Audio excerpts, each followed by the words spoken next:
സ്ത്രീകളുടെ സൗജന്യ യാത്ര കോൺഗ്രസ് പരിപാടിയാക്കി മാറ്റിയതായി ആരോപണം. തൃക്കാക്കരയിൽ നടന്ന പരിപാടിയിൽ മുസ്ലിം ലീഗിനെ അവഗണിച്ചതാണ് ആരോപണം. തൃക്കാക്കരയിലെ പ്രധാന ലീഗ് നേതാക്കൾ ആരും ഉമാ തോമസ് MLA ഉദ്ഘാടകയായ പരിപാടിക്ക് എത്തിയില്ല. ജിജീഷ് കരുണാകരൻ ചേരുന്നു വാർത്തയുടെ വിവരങ്ങളുമായി. ജിജീഷ്, ഈ സ്ത്രീകളുടെ സൗജന്യ യാത്ര കോൺഗ്രസ് പരിപാടിയാക്കി മാറ്റി എന്നുള്ള ആരോപണങ്ങൾ ഉയരുന്നുണ്ടല്ലോ. തൃക്കാക്കരയിൽ അതോടൊപ്പം തന്നെ ഈ വിഷയത്തിൽ ഈ പരിപാടിയിൽ മുസ്ലിം ലീഗിനെ അവഗണിച്ചതായി ചില വിമർശനങ്ങളും ഉയരുന്നുണ്ട്.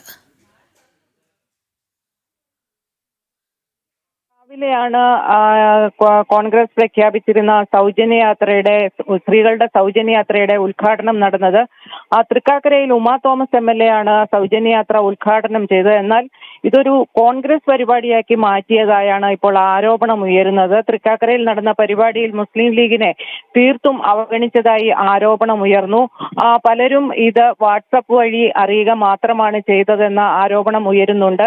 പ്രധാന ലീഗ് നേതാക്കൾ ആരും ഈ പരിപാടിക്ക് എത്തിയതുമില്ല. നഗരസഭാ vice chairperson advocate Shereena Shukkur ഉൾപ്പെടെയുള്ള ലീഗ് അംഗങ്ങളാരും പങ്കെടുത്തില്ല. ഇത് അവരെ അറിയിച്ചിട്ടില്ല, ഇല്ലെങ്കിൽ ഔദ്യോഗികമായി അവർക്ക് ഇതുമായി ബന്ധപ്പെട്ട അറിയിപ്പൊന്നും ലഭിച്ചിട്ടില്ല എന്നാണ് ഇപ്പോൾ മനസ്സിലാക്കുന്നത്.